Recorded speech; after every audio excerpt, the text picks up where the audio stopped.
তো আপনি যখন বসে বসে এটা শুনছেন আর ভাবছেন আমি তো বেশ বড় ভুল করে ফেলেছি, এখানে হয়তো এমন কেউ বসে আছে হয়তো ব্যভিচারের ভুল করে ফেলেছেন, আল্লাহ আপনাদেরকে রক্ষা করুন। আপনাদের কেউ কেউ হয়তো সেই পথে অগ্রসর হচ্ছেন, আপনাদের কেউ কেউ হয়তো শিরক করেছেন।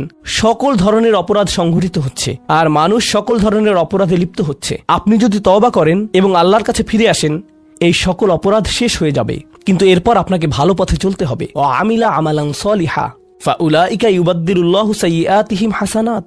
অন্য কথায়, যখন আপনি আল্লাহর কাছে ফিরে আসবেন, এটা প্রকৃত অর্থেই প্রত্যাবর্তন হতে হবে, এটা কৃত্রিম হতে পারবে না। ওয়া কানাল্লাহু গফুরুর রহিমা। আর আল্লাহ সর্বদাই ক্ষমাশীল, অতিমাত্রায় ক্ষমাশীল, সর্বদা প্রেমময়, যত্নশীল এবং করুণাময়। আমার সময় ফুরিয়ে যাচ্ছে, কিন্তু আপনাদের সাথে আরো কয়েকটা বিষয় শেয়ার করতে চাই। আসুন এই তালিকাটা প্রথমে শেষ করি। এটা শেষের দিকে। কেউ বলতে পারে যে আমি শিরক করিনি, আমি হত্যা করিনি, আমি জিনাও করিনি, আমি শুধু ছোট বিষয়গুলো করেছি, যেমন আমি ফজরের নামাজ পড়িনি, একদিন ফ্রিজ থেকে আমার ভাইয়ের চকলেট মিল্ক চুরি করে খেয়েছি, বেশ কয়েকবার বাবার সাথে চড়া মেজাজে কথা বলেছি, আরেকদিন একটা পার্টিতে কিছুটা গীবত করে ফেলেছি, কিন্তু আমি হত্যা করিনি। এই তওবা তো আসলেই খারাপ অপরাধীদের জন্য। তাহলে আমার কি হবে? সাধারণ পাপীদের কি হবে? বাকি আমরা যারা রয়েছি, কারণ তারা হলো উঁচু স্তরের পাপী, তাই না? তো পরবর্তী আয়াত বলছে, তোমরা বাকি যারা রয়েছ, ওয়ামান তাবা, যেই তাওবা করেছে, যে কোনো ধরনের তাওবা, আমিলা সলিহান, সৎ কাজ করেছে, ফাইন্নাহু ইয়াতুবু ইলাল্লাহি মাতাবা, তো যখন সে আল্লাহর কাছে ফিরে আসে আন্তরিকভাবে, অনুতপ্ত হয়ে, আল্লাহ সেটাও স্বীকার করেন। না না না, কারণ আমার পাহাড় সম পাপ প্রয়োজন, এটাকে পাহাড় সম পুণ্যে রূপান্তরিত করার জন্য, এটাকে পাহাড় সম পুণ্যে রূপান্তরিত করার জন্য এমন প্রয়োজন নেই। যেই পাপেই লিপ্ত থাকেন না কেন, শুধু তওবা করুন।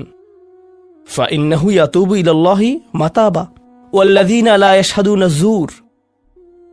এমন মানুষ যারা অন্যায়ের সাক্ষ্য হয় না। এর অর্থ হলো তারা সহ্য করে না যখন কোনো অন্যায় সংঘটিত হয়। এই মানুষগুলো আল্লাহর কাছে মর্যাদা সম্পন্ন, কারণ তাদের পরিসরে কেউ যখন মানসিকভাবে নির্যাতনের শিকার হয়, কেউ যখন অর্থনৈতিকভাবে নির্যাতনের শিকার হয়, তাদের পরিবারে ধরুন দুই ভাই মিলে কোনো ব্যবসা করে আর তাদের একজন সকল অর্থ আত্মসাৎ করে অন্যজনকে বঞ্চিত করে, যার ফলে আদালতে গিয়ে এখন একে অপরের বিরুদ্ধে অবতীর্ণ। সেখানে আপনার হয়তো কোনো এক পক্ষের সাথে সম্পর্ক রয়েছে, আপনি নিশ্চুপ দাঁড়িয়ে থেকে অন্যায় হতে দিবেন না। আপনি এটা হতে দিবেন না। যদি এটা আপনার নিজের বাবার বিরুদ্ধেও যায়, যদি এটা আপনার স্বামী স্ত্রী বা সন্তানদের বিরুদ্ধেও যায়, আপনি অলসভাবে দাঁড়িয়ে থেকে অন্যায়কে সহ্য করবেন না, আপনি প্রতিবাদ করবেন। কমপক্ষে এর নীরব অংশীদার হবেন না, আপনি সে স্থান ত্যাগ করবেন। এর সাথে আমার কোনো সম্পর্ক নেই, আমি এর অংশ হতে চাই না। লা ইয়াশহাদুনা যুর, এর আরেকটা অর্থ হলো তারা মিথ্যা সাক্ষ্য প্রদান করে না। কখনো আপনার উপর চাপ থাকে এমন মানুষের পক্ষ অবলম্বন করার জন্য যারা অন্যায়কারী। আপনি জানেন যে তারা অন্যায়কারী, কিন্তু তারা বলে পরিবার আগে ভাই, অথবা বন্ধুত্ব সবার আগে। আর আপনি যদি এটা করেন, যদি আপনার আনুগত্য ভুল স্থানে প্রদান করেন, এটা জেনে শুনে যে আপনি ভুল, তাহলে এটা লা ইয়াশহাদুনা যুর এর লঙ্ঘন। আয়াতটির দ্বিতীয় অংশ, ওয়া ইযা মাররু বিল্লাগwi মাররু কিরামা, এটাও অসাধারণ। এই আয়াতে আল্লাহর কাছে আপনাকে অসাধারণ বানিয়েছে কোনটি? আপনি একটা আসরে রয়েছেন, বন্ধুরা সবাই ঘুরে বেড়াচ্ছে, অথবা আপনি হয়তো কোনো হোয়াটসঅ্যাপ গ্রুপে আছেন। আজকাল যোগাযোগের বিভিন্ন মাধ্যম রয়েছে, আর এই সকল যোগাযোগের মাঝে মানুষ যুক্তিহীন কথা বলে থাকে, মানুষ একে অপরের বিরুদ্ধে গীবত করে, তারা একে অপরের প্রতি বিদ্রূপ করে, তারা একে অপরের সময় নষ্ট করে, আর আপনি এর সাথে কোনো সম্পর্ক রাখতে চান না। তো আপনি কি করবেন? আপনি আসরটি ত্যাগ করবেন। কিন্তু আপনি প্রথমে একটা লেকচার দিবেন না যে এগুলো সবই অর্থহীন, তোমরা নিজেদের সময় নষ্ট করছো, আস্তাগফিরুল্লাহ, আমি তোমাদেরকে আল্লাহর দিকে ডাকছি এবং তওবা করতে আহ্বান জানাচ্ছি, তোমরা এই ভিডিওটি দেখো, আমি এই আসর ত্যাগ করছি না। অথবা আপনি কোনো পার্টিতে রয়েছেন আর বললেন আস্তাগফিরুল্লাহ, তোমরা সবাই গীবত করছো, আমি এখান থেকে চলে যাচ্ছি।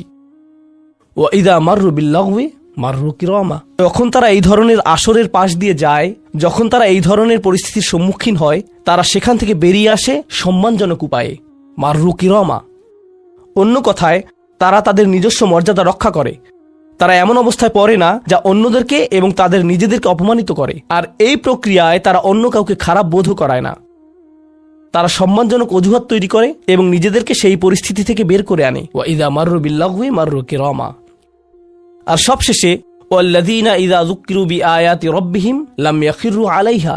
আসলে এখনো শেষ হয়নি, আপনাদের ভালো বোধ করার জন্য বললাম। ওয়াল্লাযীনা ইযা যুকিরু বিআয়াতি রাব্বিহিম লাম ইয়াখিরু আলাইহা সুম্মান ওয়া উমিয়ানান। এটা জুমায় অংশগ্রহণকারীদের জন্য। যখন তাদেরকে স্মরণ করিয়ে দেয়া হয়, তারা অন্ধ এবং বধিরের মতো পড়ে থাকে না। অন্য কথায়, তারা সেগুলো উপেক্ষা করে না, তারা সেগুলোকে হালকাভাবে গ্রহণ করে না। তারা কিছু শোনার পর বলে না যে হ্যাঁ, এটা আমার সম্পর্কেই বলেছে, এটা ঠিকই আমার বিবেককে আঘাত করেছে, কিন্তু আমি ভুলে যাব যে এটা আমি শুনেছি। আমি ভান করব যে এটা আমার সম্পর্কে না এবং এটা নিয়ে চিন্তা করব না। তারা ইচ্ছাকৃত বধির না, আর তারা ইচ্ছাকৃতভাবে অন্ধও না। সেই স্মরণিকার প্রতি যা তাদেরকে প্রদান করা হয়েছে, এটা ছিল আপনার সম্পর্কে, এটা ছিল আপনার কার্যকলাপ সম্পর্কে, আপনার উদ্দেশ্য সম্পর্কে। আর এখন আপনি এটা আর নিতে পারছেন না, কারণ আপনি পরিবর্তিত হতে চান না। বাল ইউরিদুল ইনসানু লিয়াফজুরা আমামাহ। মানবজাতি শুধু তার সামনে যা রয়েছে তাতে নিমজ্জিত হয়ে যেতে চায়। প্রলোভনগুলো এতটাই মজবুত। আর কোরআন উলিন নুহা সম্পর্কে বলছে, তারা এমন মানুষ যারা নিজেদেরকে সংযত করতে পারে। আপনাকে স্মরণ করিয়ে দেয়া হচ্ছে নিজেকে সংযত করার জন্য, আর আপনি বলছেন আমি সংযত হতে চাই না, আমি এই অবস্থাতেই ভালো আছি। আমি ইতিমধ্যেই কাজটি করার দিন, তারিখ এবং স্থান নির্ধারণ করে ফেলেছি এবং টিকিটও করে ফেলেছি। এরপর এই খুতবাটি আমার মুড নষ্ট করে দিল। তো আমি এখন একটা বার্গার খাবো এবং খুতবায় যা শুনেছি তা নিয়ে চিন্তা করব না। তারপর সেখানে যাব যেখানে আমি যেতে চেয়েছিলাম। খুতবাটা বেশ দেরিতে শোনা হয়েছে। সেই মানুষেরা এমনটা করে না। যখন কোনো স্মরণিকা শ্রবণ করে, নিজেদের উপর এর প্রভাব পড়তে দেয়। তারা এটাকে পরিবর্তন ঘটানোর সুযোগ দেয়। এটাই তাদেরকে আল্লাহর কাছে বিশেষ মানুষে পরিণত করে। প্রসঙ্গক্রমে কখনো কখনো আপনার ভিতরে ঘটে যাওয়া সেই পরিবর্তন অন্য কেউ দেখে না, অন্য কেউ জানে না সেই পাপ সম্পর্কে যার দিকে আপনি অগ্রসর হচ্ছিলেন। সেটা শুধুই আপনি এবং আল্লাহর মাঝে সীমাবদ্ধ। আর আল্লাহ আপনাকে তার ইবাদ হিসেবে গণ্য করেন, কারণ আপনি সেই পরিবর্তন ঘটিয়েছেন। তো এখন যেহেতু আমরা সমাপ্তির দিকে যাচ্ছি, এটাই এখানে বর্ণিত শেষ গুণ। এই মানুষেরা শুধুমাত্র নিজেদের নিয়ে উদ্বিগ্ন না, বরং তারা তাদের পরিবার নিয়ে উদ্বিগ্ন। ওয়াল্লাযীনা ইয়াকুলুনা রব্বানা হাবলানা মিন আজওয়াজিনা ওয়া যুররিয়াতিনা কুররাতা আয়ুনিন। হে প্রভু, আমাদের স্ত্রী এবং আমাদের সন্তানদের দ্বারা আমাদেরকে চক্ষুর শীতলতা দান করুন, যার অর্থ দুইটি জিনিস। আমি জটিলতা পরিহার করে আপনাদেরকে সরলভাবে কুররাতা আয়ুনিন এর অর্থ বুঝিয়ে বলছি। প্রথম অর্থ হলো, ইয়া আল্লাহ, অন্য সকল কিছু আমাকে পীড়িত করে, অন্য সকল কিছু আমাকে অসুবিধায় ফেলে, কিন্তু যখন আমি আমার স্ত্রীর কাছে আসি এবং আমার সন্তানদের কাছে আসি, ইয়া আল্লাহ, এই স্থানটিকে আমার জন্য প্রশান্তিদায়ক করে দিন। আমার সকল অসুবিধা দূর হয়ে যায় যখন আমি আমার স্ত্রীর দিকে তাকাই। আমার সকল অসুবিধা দূর হয়ে যায় যখন আমি আমার সন্তানদের সাথে থাকি। ইয়া আল্লাহ, আমার স্ত্রী এবং আমার সন্তানদের মাঝে এটা প্রদান করুন, অথবা আমার স্বামী এবং আমার সন্তানদের মাঝে এটা প্রদান করুন। কুররা শব্দটির দ্বিতীয় অর্থটি এসেছে করার থেকে। করার অর্থ যখন আপনার চোখ কোথাও আটকে যায়। ইয়া আল্লাহ, আমার স্ত্রীর প্রতি আমার ভালোবাসা এতটাই সৃষ্টি করে দিন যাতে আমি তার উপর থেকে চোখ ফিরাতে না পারি। ইয়া আল্লাহ, আমার সন্তানদের নিয়ে আমাকে এতটাই আনন্দিত করে দিন এবং এতটাই ভালোবাসাপূর্ণ করে দিন যাতে আমি তাদেরকে অন্যদের সাথে তুলনা না করি। আমার যা রয়েছে তা নিয়ে আমি সুখী। তারা খারাপ বোধ করুক, এটা আমি চাই না। আমি তাদের অর্জনের স্বীকৃতি প্রদান করি। আমাকে সেই সামর্থ্য দান করুন যাতে স্ত্রী এবং সন্তানদের মাঝে কুররাতু আয়ুন খুঁজে পাই। আমাকে একটি মজবুত পরিবার দান করুন এবং আমাকে আমার পরিবারের প্রতি সন্তুষ্ট করে দিন। আপনাদের অনেকের জন্য একমাত্র দুশ্চিন্তার বিষয় হলো স্ত্রী এবং সন্তান। এই দোয়া অনুযায়ী দুশ্চিন্তার একমাত্র উপশমকারী হওয়া উচিত স্ত্রী এবং সন্তান। আর আপনি নিজে চেষ্টা না করে শুধু আল্লাহর কাছে কিছু চাইতে পারেন না, কারণ আল্লাহ বিশেষ কোনো বৃষ্টি আপনার পরিবারের উপর বর্ষণ করবেন না, যার ফলে আকস্মিকভাবে আপনি আপনার স্ত্রীকে ভালোবাসতে শুরু করবেন। এর জন্য চেষ্টা করতে হবে।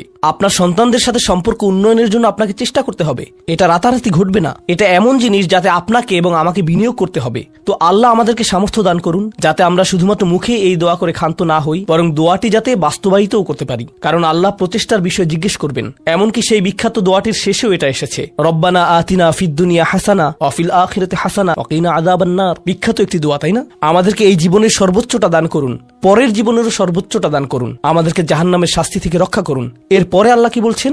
উলাইকা লাহুম নাসিবুম মিম্মা কাসাবু। তারা ততটুকু অংশই পাবে যা তারা অর্জন করেছে। আপনি শুধু দোয়া করবেন আর তা কাজ করবে তেমনটা না। আপনাকে অর্জন করতে হবে, আপনার চেষ্টাকে কাজে লাগাতে হবে। তো আপনি যখন আপনার পরিবার নিয়ে উদ্বিগ্ন থাকবেন, তখনই আপনি পরিবারে প্রশান্তি প্রদানের জন্য আল্লাহর কাছে চাইবেন। আর প্রসঙ্গক্রমে এটা দিয়ে কি বোঝায়? যে সকল স্বামীরা যারা লন্ডন শহরে রাত 2টা-3টা পর্যন্ত সীসা বারে সময় কাটান, কিন্তু বাড়িতে তাদের স্ত্রীদের কাছে যান না, কারণ তারা তাদের স্ত্রীদের মাঝে কোনো প্রশান্তি খুঁজে পান না। আর তাদের স্ত্রীরা তারাও তাদের স্বামীদের মাঝে কোনো প্রশান্তি খুঁজে পান না। যখন তারা বলবেন, না ভাই, আমাকে বাড়ি যেতে হবে, তখন তারা আল্লাহর কাছে বিশেষ মর্যাদা সম্পন্ন হয়ে উঠবেন। যখন তারা সন্তানদের সাথে সময় ব্যয় করবেন, সন্তানদের থেকে তাদের চোখ সরে যায় না। আর যেহেতু আপনার চোখ তাদের থেকে সরছে না, এর অর্থ আপনি আসলে তাদের সাথে রয়েছেন। এর অর্থ আপনি আসলে সন্তানদের সাথে সময় ব্যয় করছেন এবং সেটা উপভোগ করছেন। এই বিষয়টি আপনাকে আল্লাহর কাছে বিশেষ মর্যাদা সম্পন্ন করে তুলেছে। তাদের জন্যই উলাইকা ইউজজাউনাল গুরফাতা বিমা সাবারু। আর আমাদেরকে মুত্তাকিনদের নেতা হিসেবে কবুল করুন, সৎকর্মশীলদের নেতা হিসেবে কবুল করুন। আমাদের সন্তানদেরকে ভালো সৎকর্মশীল জীবন দান করুন, যার ফলে যখন আমি আপনার সম্মুখে দাঁড়াবো, ইয়া আল্লাহ, আমার পরিবারের সদস্যদের কাজের কারণে আমার সৎকর্মের পরিমাণ শুধু বৃদ্ধিই পাবে। এখন এই সব কিছুর পরে উলাইকা ইউজজাউনাল গুরফাতা বিমা সাবারু, এই মানুষদেরকে প্রদান করা হবে সুউচ্চ প্রাসাদ, তারা যে ধৈর্য প্রদর্শন করেছে তার প্রতিদান স্বরূপ। লক্ষ্য করুন, এখানে আল্লাহ বলছেন তারা যে ধৈর্য প্রদর্শন করেছে তার প্রতিদান স্বরূপ। আপনি যদি এই তালিকার প্রথমে যান, যারা তাদের জিহ্বা সংযত করে, যখন মূর্খ লোকেরা তাদের সাথে কথা বলে তারা বিনয়ী, তারা জিহ্বা সংযত করে, যারা আল্লাহ ছাড়া অন্য কারো ইবাদত করে না, যারা আল্লাহর ইবাদত করে রাতের গভীরে। এই তালিকাটি যা আমরা আলোচনা করলাম, তাদের প্রত্যেকেরই প্রয়োজন অধ্যাবসায়, মজবুতি, দৃঢ়তা এবং প্রতিজ্ঞা। আর সবর শব্দটি দিয়ে এটাই বোঝায়। এই মানুষগুলো পুরস্কৃত হবেন তারা যে দৃঢ় প্রতিজ্ঞা দেখিয়েছেন তার জন্য। তারা এর জন্য প্রতিজ্ঞাবদ্ধ ছিলেন। ওয়ায়ুলাক্কাউনা ফিহা তাহিয়াতান ওয়া সালামা, তাদেরকে সেখানে অভ্যর্থনা করা হবে অভিবাদন ও সালাম সহকারে। আল্লাহ তাদের জন্য অভিবাদন প্রেরণ করবেন। আল্লাহ শুধুমাত্র তাদেরকে ভালোবাসবেন না, বরং তিনি তাদেরকে এখন সম্মানিতও করছেন। এরা হলেন আল্লাহ কর্তৃক বিশেষ পুরস্কার প্রাপ্ত। খালিদিনা ফিহা হাসুনাত মুস্তাকাররা ওয়া মুকামা, তারা অবিশ্বাস্য সেই সম্মানের মাঝে এবং সেই সুউচ্চ প্রাসাদের মাঝে চিরকাল থাকবেন। কি চমৎকার স্থান! স্বল্পকালীন এবং চিরকালীন অবস্থানের জন্য। তো আল্লাহ এটাকে জাহান্নামের সাথে তুলনা করেছেন, তাই না? জাহান্নামীরা বলবে, আমি এখানে স্বল্পকালের জন্যও থাকতে চাই না, চিরকালের জন্যও থাকতে চাই না। আল্লাহ বলেছেন, জান্নাতের স্বাদ যদি তুমি সামান্য পরিমাণেও পাও, তুমি এটা আকাঙ্ক্ষা করবে, তুমি এটা চিরকালের জন্য চাইবে। আল্লাহ আমাদের সকলকে চিরকালের জন্য জান্নাতে প্রবেশ করান। আমরা সর্বশেষ আয়াতে এসেছি। আমি জানি যে আমি অতিরিক্ত সময় নিয়েছি, প্রশ্ন উত্তরের জন্য আপনাদের কিছুটা সময় আমার দেওয়া উচিত। আমার আর 4-5 মিনিট প্রয়োজন। শেষের এই আয়াতটি গভীর তাৎপর্যপূর্ণ। এই সূরাটির শেষ আয়াত, এটা এই অনুচ্ছেদটিরও শেষ আয়াত। এই তালিকা যা আপনাকে বিশেষ মর্যাদা সম্পন্ন করবে তার সাথে এর কোনো সম্পর্ক নেই। আয়াতটি কুরাইশ এবং গোটা মানব জাতিকে উদ্দেশ্য করে বলা হয়েছে। আর রাসূলকে বলা হলো যে কিভাবে সৃষ্টিকর্তার নৈকট্য অর্জন করা যাবে। এই তালিকা যেহেতু এখন প্রদান করা হলো, তাহলে আর সমস্যা কোথায়? কুল মা ইয়াবাউ বিকুম রাব্বি লাউলা দুআউকুম ফাকাদ কাযাবতুম ফাসাউফা ইয়াকুনু লিজামা। এই আয়াতটিকে ব্যাখ্যা করার বেশ কয়েকটি দৃষ্টিভঙ্গি রয়েছে। আমি সরলভাবে এর কয়েকটি আপনাদের সাথে শেয়ার করতে চাই। সময় স্বল্পতার কারণে আমি ভাষাতাত্ত্বিক আলোচনায় যাব না। আমি শুধু অন্তর্নিহিত অর্থগুলোর সহজ বাংলা বর্ণনা করব। আল্লাহ একদিকে বলছেন, আল্লাহর সম্মুখে তোমাদের কি গুরুত্ব আছে, আল্লাহর সামনে তোমাদের কি মূল্য আছে, তোমরা কি মনে করো, তোমরা যখন আল্লাহর সামনে উপস্থিত হবে কি মূল্য তোমাদের থাকবে। মানবজাতি হিসেবে তোমাদের একটা মর্যাদা দেয়া হয়েছে যা অন্য কাউকে দেয়া হয়নি। দুআউকুম, তোমরা নিজেদের ইচ্ছায় আল্লাহকে ডাকতে পারো। আল্লাহকে ডাকতে হলে তোমাদের নিজস্ব ইচ্ছাশক্তিকে প্রয়োগ করতে হয়। পাহাড়, গাছ, পাখি, তাদের কোনো নিজস্ব ইচ্ছা নেই, তারা আল্লাহকে ডাকতে বাধ্য। ওয়া ইম মিন শাইইন ইল্লা ইউসাব্বিহু বিহামদিহি ওয়ালাকিন লা তাফকাহুনা তাসবিহাহুম। তোমরা আল্লাহর কাছে মূল্যবান যদি একটি জিনিস না থাকে, আর তা হলো তোমাদেরকে বাছাই করা হয়েছে তাকে ডাকার জন্য, কিন্তু তোমরা সেই দায়িত্বকে পরিত্যাগ করেছো। ফাকাদ কাযাবতুম, আল্লাহকে ডাকার এই আমন্ত্রণকে তোমরা মিথ্যা সাব্যস্ত করেছো। ফাসাউফা ইয়াকুনু লিজামা, এই শাস্তি তোমাদেরকে পরিত্যাগ করবে না। এটা হবে এমন জিনিস যা থেকে তোমরা মুক্ত হতে পারবে না। এটা প্রথম অর্থ। আয়াতটির আরেকটি অর্থ হলো, আল্লাহ কাফেরদের এবং যারা সকল ধরনের পাপ কাজ করে তাদেরকে বলছেন, আমার কাছে তোমাদের কোনো মূল্য নেই। আর তোমাদের এখনো টিকে থাকার একমাত্র কারণ হলো তোমাদের মধ্যে কিছু মানুষ রয়েছে যারা এখনো আমাকে ডাকে। পৃথিবীর বুকে এখনো কিছু ইমানদার রয়েছে যারা এখনো আল্লাহর উদ্দেশ্যে ক্ষমা প্রার্থনা করে, আর তারাই একমাত্র কারণ যে জন্য তোমরা এখনো বেঁচে আছো। আয়াতের তৃতীয় অর্থটি কাফেরদের উদ্দেশ্যে এবং এমন মুসলিমদের উদ্দেশ্যে যারা আল্লাহ থেকে অনেক দূরে রয়েছে, তাদের জন্য এটা প্রযোজ্য। আল্লাহ বলেছেন, তোমাদের কি মূল্য রয়েছে আমার কাছে? তোমরা নামাজ পড়ো না, তোমরা আনুগত্য করো না, তোমরা হালাল উপার্জন করো না, তোমরা সকল আদেশ লঙ্ঘন করো, কিন্তু কোনো কারণে মরিয়া হয়ে যদি তুমি আমাকে ডাকো, তারপরও আমি তোমাকে যথাযোগ্য মূল্যায়ন করব। এখনো তোমাকে সুযোগ দিয়ে যাচ্ছি, লাউলা দুআউকুম। কিন্তু মোটের উপর তুমি এখনো এই সকল কিছুকে মূল্যহীন বিবেচনা করছো। তুমি স্বীকার করছো না যে আমি তোমাকে যা কিছু দিয়েছি এবং যা কিছু করতে বলেছি তা আসলে তোমার কাছে অর্থবহ। তুমি এই সকল কিছুকে মূল্যহীন এবং মিথ্যা বিবেচনা করছো। তোমার এই স্বভাব পরিবর্তন করো, কারণ শীঘ্রই এটা স্থায়ীভাবে লেগে থাকা শাস্তিতে পরিণত হবে। আল্লাহ এটা বলেননি যে তোমাকে শাস্তি দেয়া হবে, বরং তিনি বলেছেন শীঘ্রই তোমাকে শাস্তি দেয়া হবে, শীঘ্রই তুমি এটা থেকে আর মুক্ত হতে পারবে না। অর্থাৎ তোমার জন্য এখনো সুযোগ রয়েছে, বদলে যাও। আয়াতটির আরেকটা অর্থ হলো, হে কুরাইশরা, যদি আল্লাহ তোমাদেরকে কোরআনের মাধ্যমে আহ্বান না করতেন তাহলে অন্য কোন জিনিস তোমাদেরকে মূল্যবান সাব্যস্ত করত? আল্লাহ তোমাদেরকে এই কিতাবটি দিয়ে সম্মানিত করেছেন, আর সর্বোপরি আল্লাহ আপনাকে এবং আমাকে এই কোরআন দিয়ে সম্মানিত করেছেন। তারপরেও তোমরা এটাকে সম্পূর্ণরূপে অগ্রাহ্য করছো। তোমরা এই কিতাবের কোনো মূল্যায়ন করছো না, আল্লাহর এই বাণীকে মূল্যায়ন করছো না। এখনো সময় আছে, নিজেকে সংশোধন করো এবং আল্লাহ তার কথা বলার জন্য যে তোমাদেরকে বেছে নিয়েছেন তার গুরুত্ব অনুধাবন করো। আয়াতটির সর্বশেষ অর্থ, আল্লাহ তোমাদেরকে শাস্তি দেওয়া পছন্দ করেন না। আয়াতাংশটির ভাষাতাত্ত্বিক একটি অর্থ হলো, তোমাদেরকে শাস্তি দেওয়ার জন্য আল্লাহ আগ্রহী নন, তার কোনো উদ্দেশ্য এবং আকাঙ্ক্ষা নেই তোমাদেরকে শাস্তি দেওয়ার। কিন্তু আল্লাহ ছাড়া অন্য কাউকে ডাকার যে অপরাধ তোমরা সংঘটিত করেছ তা এতই বড় যে এর জন্য শাস্তি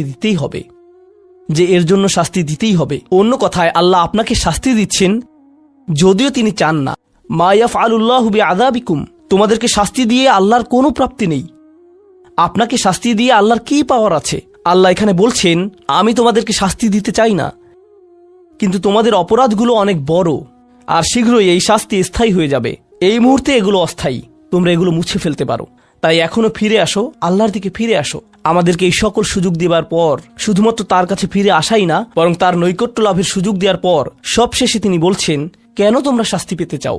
আমি তো তোমাদেরকে শাস্তি দিতে চাই না, তোমরা শুধু ফিরে আসো। আল্লাহ সহজ করে দিন যাতে আমরা এই বিষয়গুলোকে হৃদয়ের গভীর থেকে অনুধাবন করতে পারি, এবং তিনি আমাদেরকে তাদের অন্তর্ভুক্ত করুন যাদের প্রভাবে চারপাশের পথভ্রষ্ট মানুষদের এবং চারপাশের আল্লাহর অবাধ্য মানুষদের হৃদয়ও কোমল হয়ে যায় এবং তারাও আল্লাহর কাছে প্রত্যাবর্তন করে। বারাকাল্লাহু লি ওয়া লাকুম ফিল কুরআনিল হাকিম ওয়া নাফা'নি ওয়া ইয়্যাকুম বিল আয়াতি ওয়া যিকরিল হাকিম।